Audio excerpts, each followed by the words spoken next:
Yun, magandang araw po sa inyong lahat mga tol. Ngayon po ay August 12, 2025. Ito pong si Senate President Chis Escudero. Mukhang nahuli po sa kanyang sariling bibig. Kasi bakit po? Kanina sa kanyang press conference, mistulang umamin po ito sa isang paglabag sa batas kung ang tatanungin po natin ay isang abogado. Kasi napansin po ng isang abogado na meron palang probisyon sa Omnibus Election Code na mukhang nalabag po nitong si Escudero. Pero paano ba nag-ugat ang lahat ng ito mga tol? Merong artikulo kahapon na inilabas po ang Rappler at ito po'y agad sinagot ni Chis Escudero. Siya po'y sumagot dito forthwith sa pamamagitan po ng press conference kanina. Basahin muna natin yung artikulo kahapon. Ayon po dito sa artikulo ng Rappler, Chis Escudero's top campaign donor bugs 5.16 billion pesos in flood control projects. It's raining flood control projects contracts for Senate President Chis Escudero's biggest campaign backer.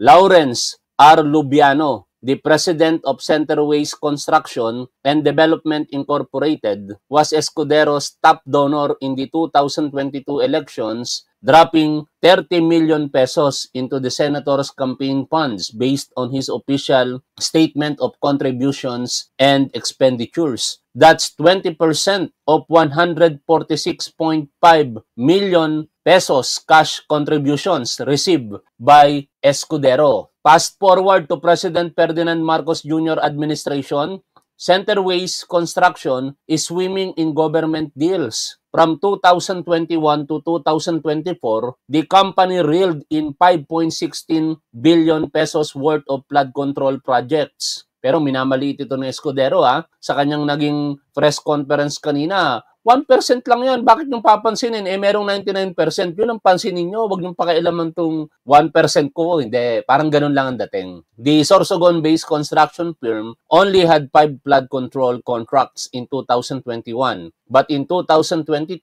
it secured 44 contracts, a nearly 9-fold jump. Pero sa suma total ng binabasa po natin na balita na ito, definitely meron pong binanggit na pangalan si Chis Escudero sa kanyang sose. At yun po ay si Lawrence R. Lubiano na kanya pong hindi itinanggi kanina sa press conference. Napakahalaga po nitong pangalan na ito at yung kanyang pag-amin sa press conference na siya'y tumanggap talaga ng donation dito sapagkat meron tayong babasahin mamayang batas ayon po sa isang abogado. Pakinggan muna natin ang naging press briefing nitong si Escudero kanina. Yung demolition PR job na nakatuon laban sa akin at tulad ng babala na isang kapwa ko senador na ito'y gagawin upang tiyakin na maalis ako sa pwesto at nang pag-final muli daw yung impeachment ay wala na ako dito pagdating ng February 6. Matagal pa yan. But pinalalabas niya politika ito mga tol pero tingnan natin. Having said that, allow me to answer the malicious, I will say malicious, ill-timed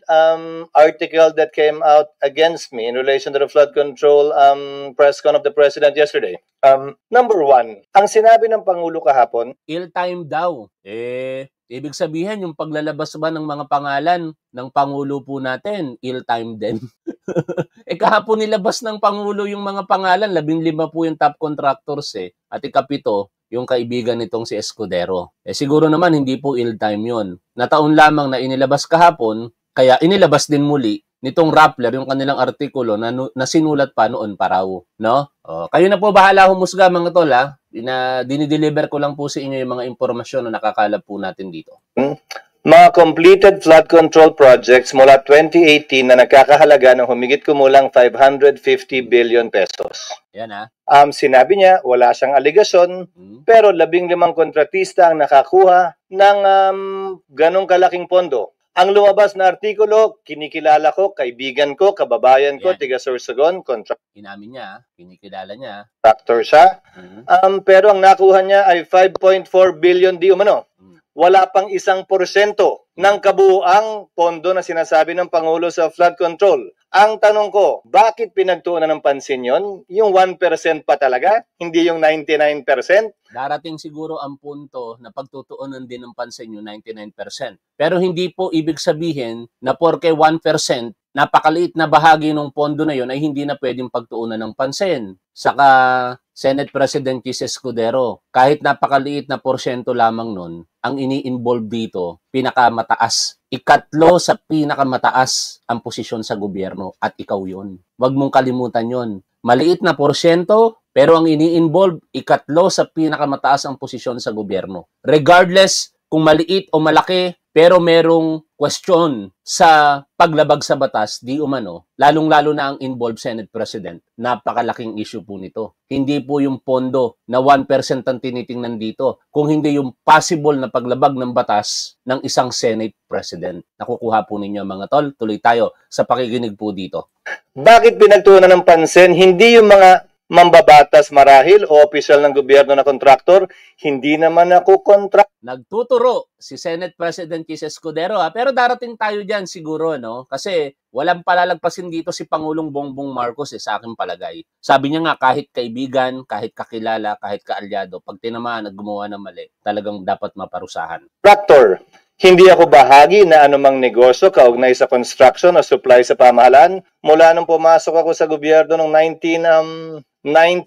Sa katunayan, yung mas malaking bahagi ng pondong di umano nakuha nung kontratistang tiga Sorsogon ay nakuha niya bago pa ako naging senador muli noong 2022. Nalilihis tayo sa tunay na issue, no? Sinasabi niya hindi siya bahagi, hindi siya kontraktor. Wala na mga amin na kontraktor at dahil bawal po sa batas yun. Hindi pwedeng maging kontratista ang isang nakaupong taong gobyerno. Basic naman yun, Senate President Chis Escudero. Kaya nga ang ginagawa po nila, nagdadivest sila, no? Parang si Elizalde ko, ngayon dadrag din yung kanyang pangalan dito, nag-divest siya. Pero ang nagiging impormasyon na lumalabas ngayon, ang kapatid niya naman, ang parang nangangalaga, tumatanggap ng mga proyekto di umano, no? Kaya yung sinasabi niya parang immaterial dito Hindi kinakailangan na sabihin mo yan dahil wala namang umaamin na sila'y kontratista. In fact, sinasabi nga po ng mga whistleblower ngayon di umano, katulad po nitong si Senator Lacson at Benji Magalong,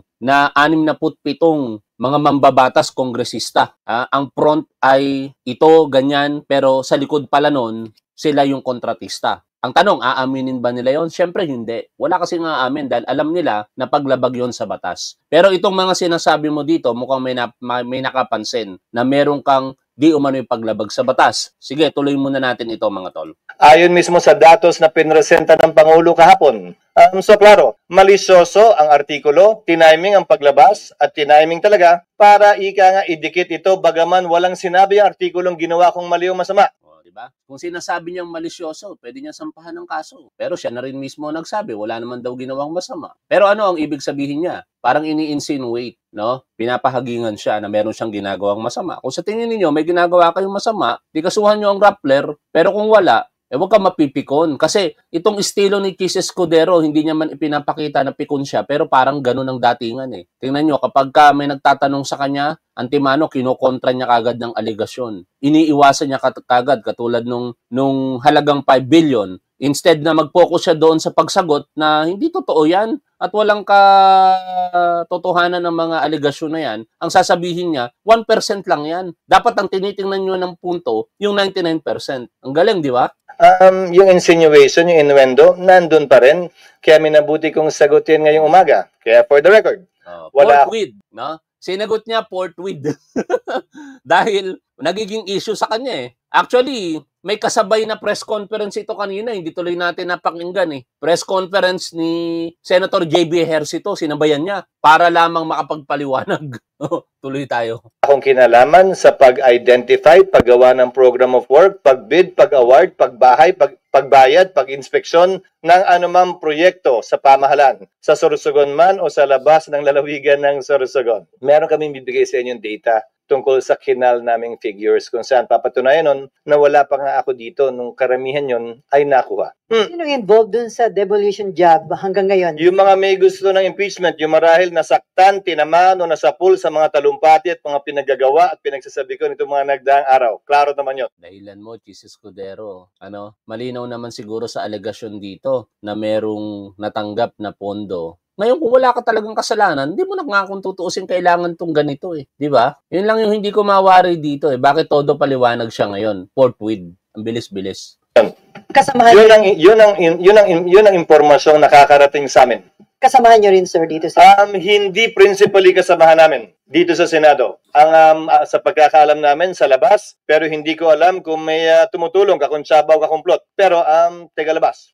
Sir, Obvious naman siguro yun. Kung sino yung pinaka may gusto ng impeachment. Yes. sir, Uy, magsisingit lang ako. Apo. Sir, Hanggang 11 o'clock lang ako. mambabatas din, sir. Itong demolition. Ayon sa aming impormasyon, okay na. Uy, So, sir, baby. kino-confirm nyo na nag-donate siya ng 30 million? Yes, Yan, kinumpir niya, nanggaling mismo sa kanyang bibig. Mamaya, wag natin kalimutan yung pagkumpirma na yan. At tingnan natin kung yung sinasabi naman ng abogado ay tugma dito. Sa records yan. In fact, nakuha yan ng Rappler mismo sa article na sinulat nila noong 2022, 2023 pa. To be clear, from House of Representatives.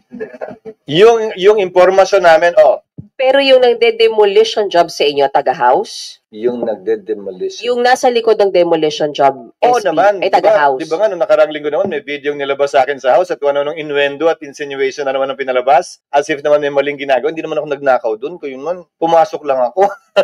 Napaka-defensive. Yes, di ba? Campaign contributor nyo nga raw. So, pa-explain lang po, masama ba to o Hindi walang nga. mali dito? Gaya na sinabi ko, wala namang sinabi yung Rappler article na illegal na ginawa.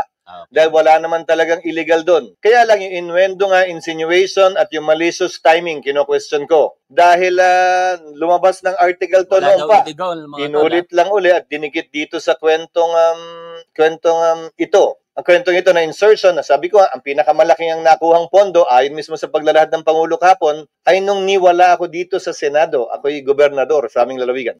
Pero kung sir, magkaroon nung ng senador- Senate investigation, kung magkaroon ng Senate investigation, kahit naging campaign donor nyo yon, hindi yon makakaasa na magiging fair pa rin kayo Sa sa... 27 taon ko sa Kongreso, sa gobyerno at sa Senado, ang mali palagi sa akin ay mali at ang tama ay tama. Kaibigan man, kakilala o hindi, pantay ang aking magiging pagtrato. Talaga Yes. lang, Sir, itong kontrata na sir, tinulungan niyo ba ito? May tinawagan kayo para makakuha sila ng mga kontrata, mga ganyan. Gaya ng sinabi ko, hindi, wala at niwala sa artikulo yon. Yan na naman yung innuendo at insinuation na palaging dinidikit at sinasabi porket nag-contribute o nagbigay. Matagal ko ng kaibigan at kakilala siya at tumutulong talaga sa amin. Mula't mula pa, nung hindi pa iso to. At tubong sorsogon talaga siya.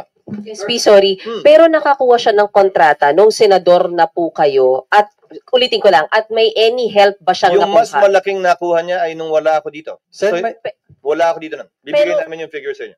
Pero nung senador na kayo, SP, nakakuha pa siya ng kontrata po? Hindi ko alam dahil hindi naman niya ako partner sa negosyo.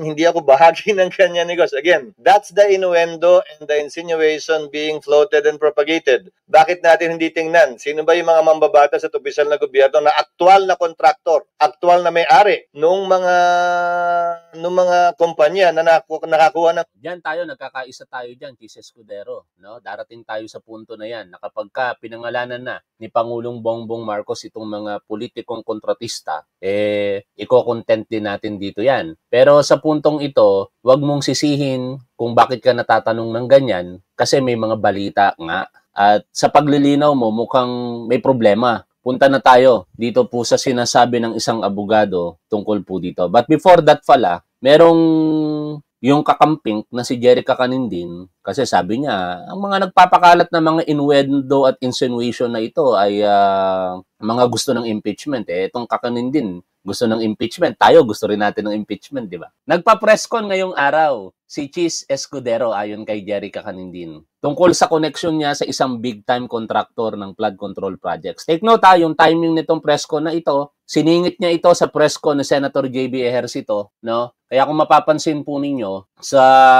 live po ng Senate of the Philippines, dalawa po yung live kanina. Ang scheduled kasi talaga is kapihan sa Senado, no? Pero sinagawa niyang isingit. Kaya hindi tuloy natin napanood na kung ano yung mga pinag-usapan dito sa kapihan sa Senado with Senator J.B. Ejercito. Going back, sabi po dito ni Kakanindin na isang kakamping, so I give you the Chis Escudero starter pack on how to deal with controversies. Number 1, kapag idinawit ang pangalan tungkol sa 5.16 billion pesos na kontrata na nakuha ng campaign donor, i-point out na 1% lang yan ng total na 500 billion pesos flood control budget. Ibaling ang atensyon sa natitirang 99%. 1% lang yan, bakit di yung 99% ang pagtuunan ng pansin? Give off that very DDS logic vibe while you're at it. Number 2, kapag tinanong bakit may mga ganitong issue, i-point out in clear, uncertain terms na ito ay demolition job lang. By whom? Basta, you don't need to identify them. Just say, ayon sa nakuha kong impormasyon, and you're good. No need to elaborate. Ikatlo, kapag na-corner ka ng hard-to-answer questions, sabihan ang reporter na nagtatanong na check his or her facts first bago magtanong, then move on sa next reporter. Tawag dyan ay mental ninja moves. In kanto, linggo, iwas pusoy. Aba, hindi pa natin nasasagip yun ha. Ituloy nga muna natin itong pakikinig dito sa press conference niya. Naalala ko rin nga pala kanina, meron nga pala siyang sinabihan na reporter dito ng check your facts first. Ha? Ng kontrata sa gobyerno. Kaya nga naghain kami ng panukalang batas, hindi ba ng bill, na sinasabing bawal na up to the 4th civil degree. Kasi usually pag nagiging gobyerno, nagiging opisyal ng gobyerno, appointed or elected, binibigay sa anak, binibigay sa asawa. 4th civil degree is beyond the first cousin. So second cousin na kung gusto niyang ipasa pa kung pagkakatiwalaan niya. Isa na lang, SP. For the record, lahat nung nakuha niya nung time na senador na kayo, wala kayong tinulong sa kanya. Tingin-tingin siya sa relo, magpe-press conference sa si Senator JB. Hindi ko tuloy napanood yung press conference. Nakatutok tayo dito kanina Yeah. Wala at hindi ko alam nga kung ano man yun. Dahil hindi ako bahagi ng kanyang kumpanya at wala akong pakialam sa kanyang negosyo. At kung titingnan at susuriin din niya yung paglalahad ng Pangulo, may Cebu, may kung saan-saan, wala na, hindi ko alam. Hindi naman siya nagre-report sa akin ng mga ganyan. Yes. Sen, may mga lumalabas na mga ibang video din na sinasabi nung 2021, mga nasa 4 lang yung kanyang project, yung kanyang company. But 2022, after kayong magtulungan dun sa inyong kandidatura, umabot na ng mahigit 20 That is again an project. insinuation. Look at the figures again before you ask that question. Why? Ang pinag-uusapan 2022 budget. Ginawa ang 2022 budget ng 2021 Congress. Hindi pa ako bahagi ng 2021 Congress at that time. Governor pa ako sa aming lalawigan. Kung pag-uusapan mo ay budget ng 2022, ginawa yan ng 2021. So sorry, kindly check your facts. So sir, maaari bang kahit kung hindi nyo man siya tinulungan, pwede bang may mga instances na ginagamit yung name nyo para makakuha siya Kung may ginawa siyang illegal, ulitin ko kung may ginawang illegal sino man, dapat managot sila. Pero wala akong kinalaman kaugnay sa program of work, pag-bid, pag-award. Ang binibid at award namin ay mga programa at proyekto ng lalawigan noon, ng Sorsogon, kung saan procuring entity ang Sorsogon Provincial Government. Wala kaming kinalaman sa National Government Agency procurement. Kabilang na ang pagbabayad. Hindi nga ako bahagi ng Kongreso. Pero babalikan ko, bakit ba pinupuntirya ng Rappler at ninyo ang 1% ng 550 billion? Nasaan yung 99%? Talagang ang unang article na ilalabas, napaka-coincidental naman, galing naman masyado. Unahin natin yung 1% bago yung 99%.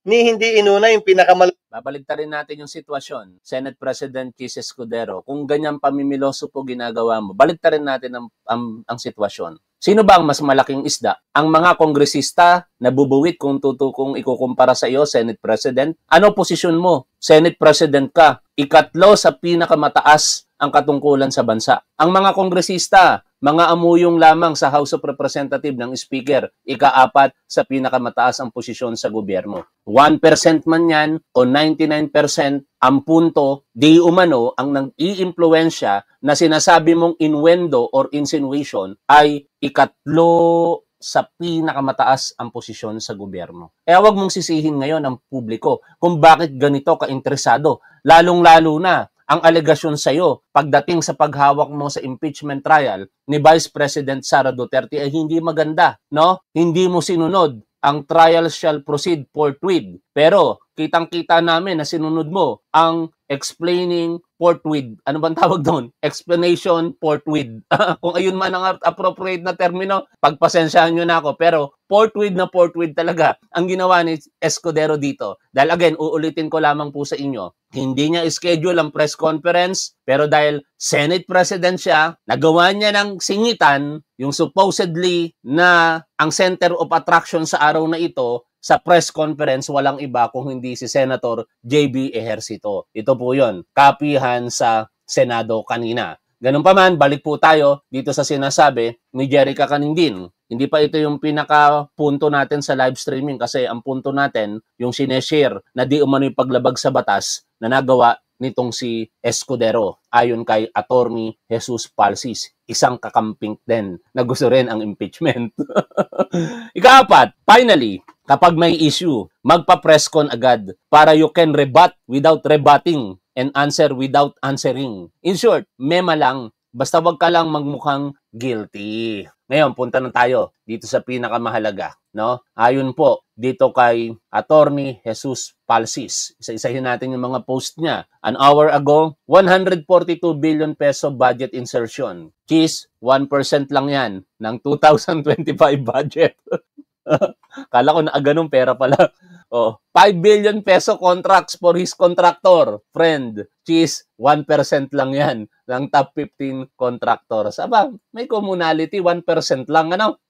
Ito naman, sabi dito ni Jesus Palsis 2 hours ago. OMG, sige na nga, aamin na ako ang involved sa demolition job against Cheese. Amin na tayo mga tol, kasi tayo yung pinagbibintangan. Lahat daw ng mga gusto ng impeachment, nasa likod ng paninira sa kanya. Along with the millions of Filipinos na may gusto ng impeachment, aka gusto ng accountability. Tsaka, oo na, nasaktan at tinamaan kami sa mga masasakit mong salita na binabaluktot ang konstitusyon. Pero aminin mo, nasasaktan at kinakabahan ka din pag kina-question ka ng media tungkol sa 142 billion pesos budget insertion mo. Plus 9 billion pesos infra projects para sa Sorsogon for 2025 plus 5 billion pesos na flood control project na napunta sa campaign donor mo na si Lubiano. Kitang-kita sa mga butas-butas na mga palusot at patutsada mo. Let me commend Inquirer for choosing an appropriate photo because Cheese's smile is that of a naughty and wicked boy who thinks he got away with murder.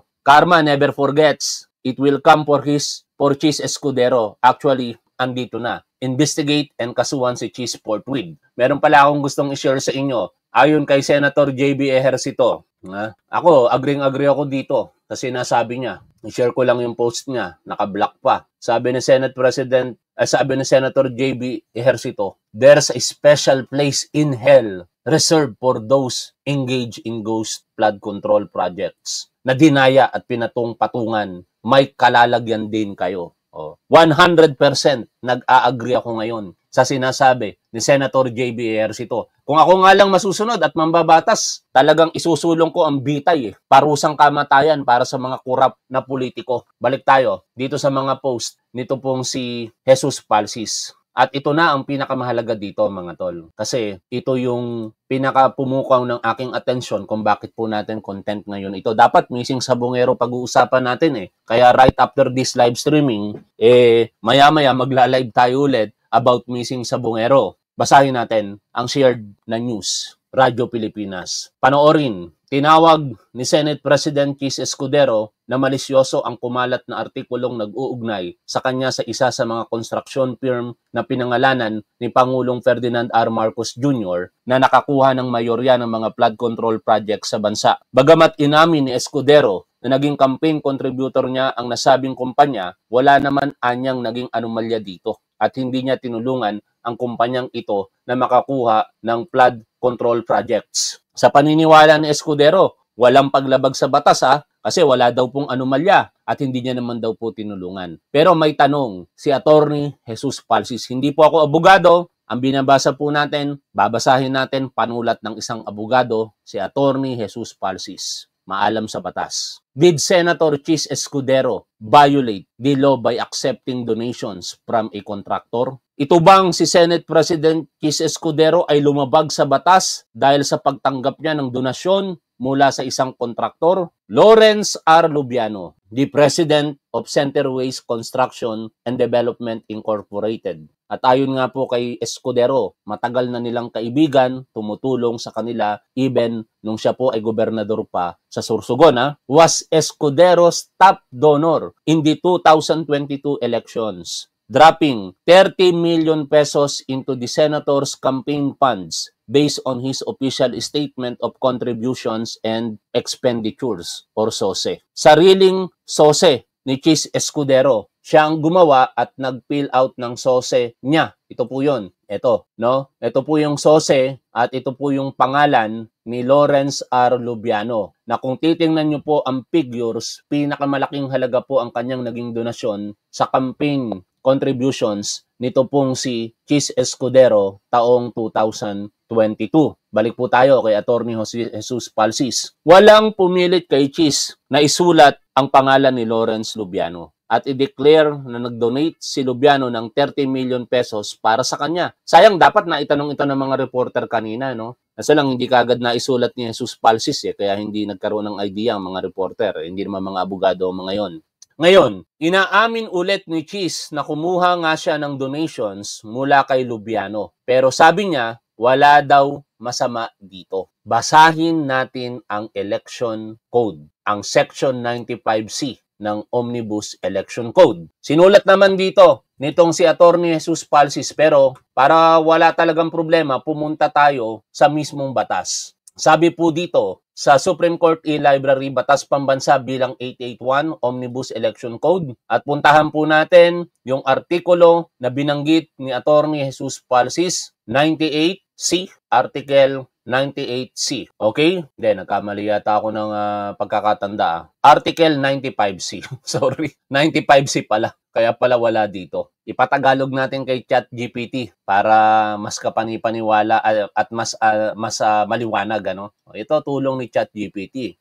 Translate this in Tagalog. Yan. Okay na, itagalog na ni ChatGPT. Pero balikan muna natin yung pag-share ng post na ito ni Attorney Jesus Palsis. Sabi po dito, basahin natin ang Section 95C ng Omnibus Election Code. Section 95, Prohibited Contributions. No contribution for purposes of partisan political activity shall be made directly or indirectly by any of the following. C. Natural and juridical persons who hold contracts or subcontracts to supply the government or any of its divisions, subdivisions, or instrumentalities with goods or services or to perform construction or other works. Klaro, di ba? Kung kontraktor ka, bawal kang mag-donate sa politiko. Kung politiko ka, bawal kang tumanggap sa kontraktor. Paano ba yan, Chis? Sabi nga nila, ang isda nahuhuli sa sariling bibig. Ay hindi ka pala malansang isda, bulok ka na keso. Ayon po kay Attorney Jesus Palsis. O siya, PBBM,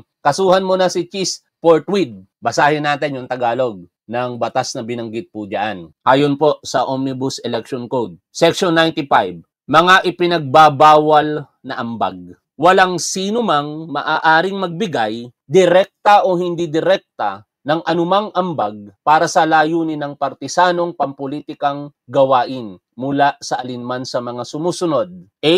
Hindi sakop kay Chis Escudero, mga pampubliko o pribadong institusyong pinansyal, subalit walang sinasaad dito na magbabawal sa pagbibigay ng pautang sa isang kandidato o partidong politikal ng alinmang pampubliko o pribadong institusyong pinansyal na legal na nasa pronegosyo ng pagpapautang kung ang naturang pautang ay ginawa alinsunod sa mga batas at regulasyon at sa karaniwang takbo ng negosyo. B. Hindi ulit related kay Chis Escudero. Mga taong natural at juridikal na nagpapatakbo ng pampublikong utility o may hawak o nagsasamantala sa alinmang likas na yaman ng bansa. By the way, 2 beses na po nating nababanggit ang natural at juridikal. Ano po ba ang ibig sabihin ng natural person at juridical person? Simple lang, natural person, Randy Navarra, kayo po, ang mga pangalan nyo bilang tao, kayo po mismo bilang tao ay natural person. May personalidad sa batas, may karapatan na pwede po nating igiit at igalang in response sa karapatan po ng iba.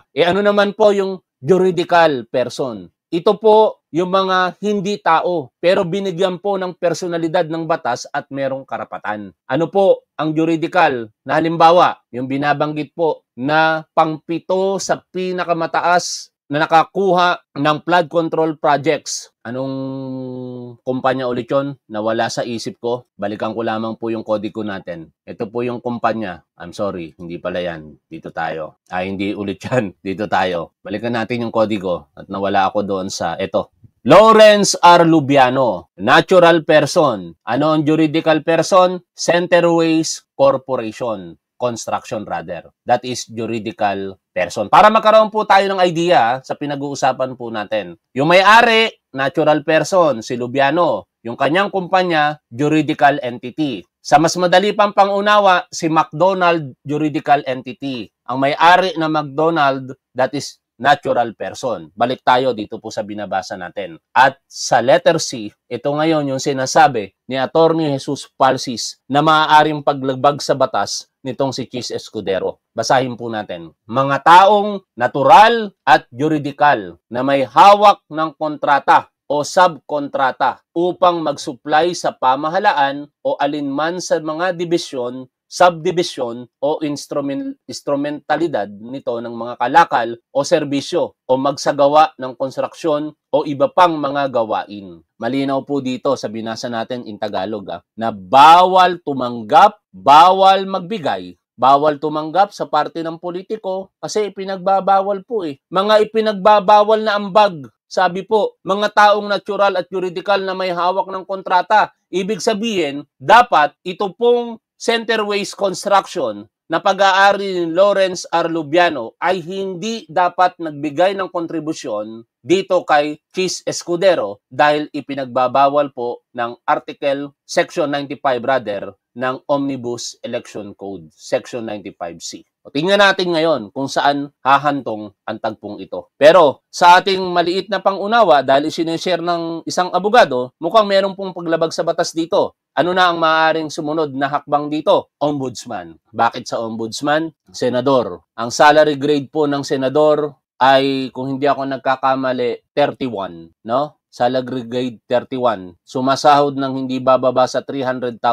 pesos per month. Kapag ka ito po ay pinursu, maaari pong makasuhan sa ombudsman si Chis Escudero. Kung ang pagbabantayan natin muli ay ang sinasuggest dito ni Attorney Jesus Palsis. Pero siyempre, dapat kung sino po ang nag-aakusa ay siyang magpapatunay. Ano ba ang maaaring maging ebidensya laban po kay Chis Escudero? Ang kanyang sose na nakita po natin dito sa balita at ang kanyang mismong pag-amin sa naging press conference niya kanina. Hindi niya po itinanggi na siya'y tumanggap ng 30 milyon na kontribusyon mula sa taong iyan na isa palang kontraktor na malinaw na ipinagbabawal sa batas dahil nga po conflict of interest. Kayo na ngayon ang humusga. Para sa kaibigan, para sa kakilala natin dyan sa Senado, meron ako actually kaibigan dyan pero hindi senador. Tauhan ng isang senador. Hindi si Senador JBRs ito, kung hindi tauhan ng ibang senador. Hindi ko nababanggitin kung sinong senador. Pero marahil kung kayo po'y nakatutok sa ating programa at matagal na kayo talagang nakikinig sa akin, nabanggit ko na yun noon. Ngunit hindi ko nababanggitin pa ngayon.